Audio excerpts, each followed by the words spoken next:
존경하는 국민 여러분, 해외에 계신 동포 여러분, 선배 동료 의원 여러분, 무소속 양정숙 의원입니다. 헌정사상 처음으로 전원위원회 회의를 개최해 주신 김진표 국회의장님과 김영주 전원위원회 위원장님, 남인순 정개특위 위원장님께 감사드립니다.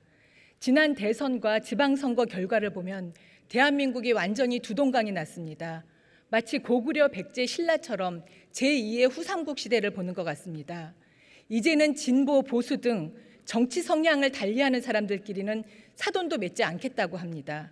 하다못해 데이트 상대를 고르거나 직원을 채용할 때, 장학금 수혜자를 선발할 때조차 정치적 당파성을 따집니다.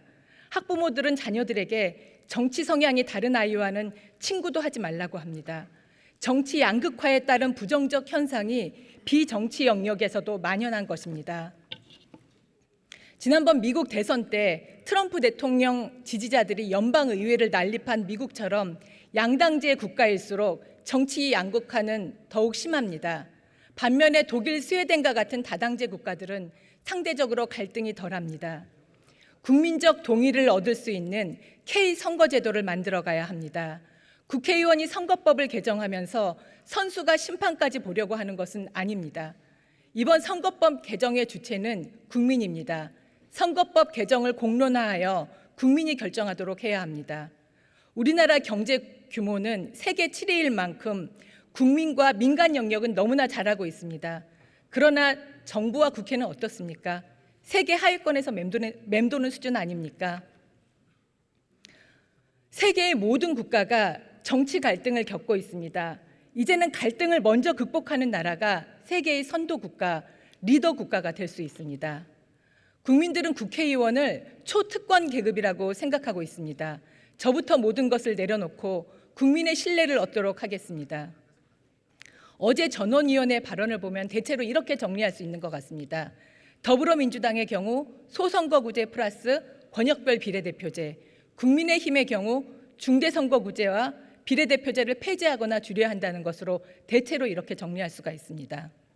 그런데 중선거구제는 동반 당선제라는 이름으로 박정희 유신 시절, 전두환 군부 독재 시절까지 실시되다가 그 이후 폐해가 드러나면서 소선거구제로 개편하게 된 것입니다. 헌법 41조 3항에는 국회의원의 선거구와 비례대표제 기타 선거에 관한 사항은 법률로 정한다고 명시되어 있습니다. 비례대표제는 개헌하지 않는 한 폐지할 수 없는 것입니다. 어제 전원위에서 비례성과 대표성 강화가 필요하다는 점, 사표 방지, 승자 독식이 방지되어야 한다는 총론적인 점에서는 대체로 의견이 일치됐습니다. 이제는 국민과 함께 더 구체적이고 심도 있는 논의를 해야 합니다. 정개특위는 국민 5천 명에게 의견을 묻고 국민 500명과 수기 토론을 벌이는 형태의 국민 공론 조사와 정치학, 법학 등 학계 전문가를 대상으로 한 전문가 조사를 진행하고 있습니다. 저는 국회의원 개개인에 대해서도 선거제도 개편에 관한 설문조사를 해야 된다고 생각합니다. 배를 이끄는 것이 사공인 것처럼 보이지만, 정치인인 사공인 것처럼 보이지만 배는 물결과 바람에 따라서 가게 돼 있습니다. 배의 주인인 국민이 바람과 물결을 일으키는 것입니다. 정개특위에서 3가지 안을 제안을 했습니다. 저도 이번에 선거법 개정안을 대표 발의했는데요. 소선거구제와 권역별 비례대표제 플러스 석패제입니다. PPT 보시면은요, 전국을 6개 권역으로 나눠서 권역별 비례대표제를 도입하는 것입니다. 제가 대표 발의한 선거법 개정안은 국회의원 의석수는 현행과 같이 300석을 유지하되 지역구 240석, 비례대표 60석으로 지역구대 비례대표의 비율을 정치 선진국처럼 2대1, 3대1까지는 아니더라도 최소한 4대1로 조정하는 것입니다. 여성, 청년, 장애인 등 소수 집단과 농민, 소상공인 등 사회적 약자들의 대표성을 실질적으로 확대하기 위해서는 비례대표 의석이 반드시 필요합니다. 또한 특정 성이 후보자의 60% 이상 초과하지 않도록 정치에 남녀 동등 참여라는 기본 원칙도 확립해 나가야 합니다. 권역별 비례대표제는 이번에 새로이 주장된 것이 아닙니다. 2015년 중앙선거관리위원회는 정치관계법 개정 의견을 국회에 제출하면서 6개 권역 비례대표제를 이미 제안한 바 있습니다.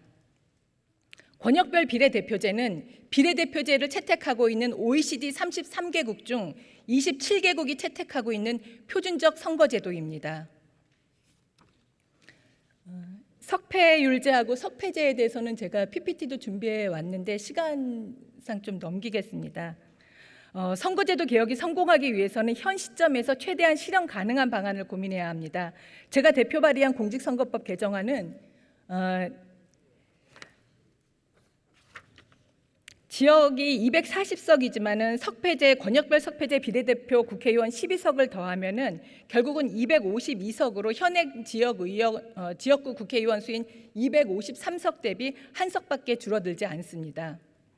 선거법이 개정되려면은 현역 지역구 의원들의 저항감이 심하지 않아야 합니다.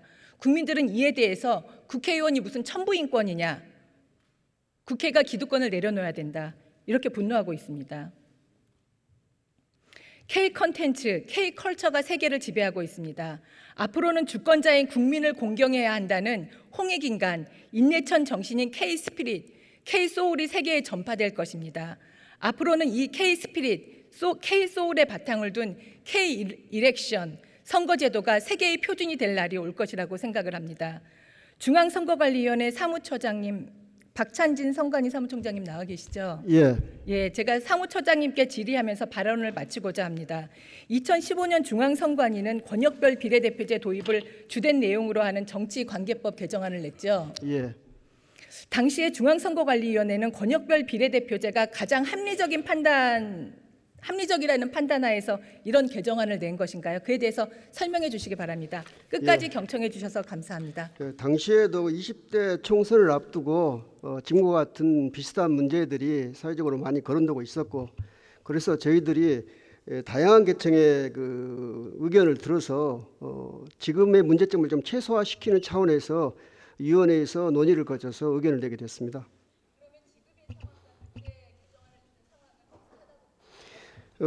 큰 틀에서는 비슷하다고 보이지고요. 그래서 저희들이 2015년도에 냈던 안들도 포함해서 이번에 전원위에서 같이 논의해 주셨으면 하는 그런 바람입니다.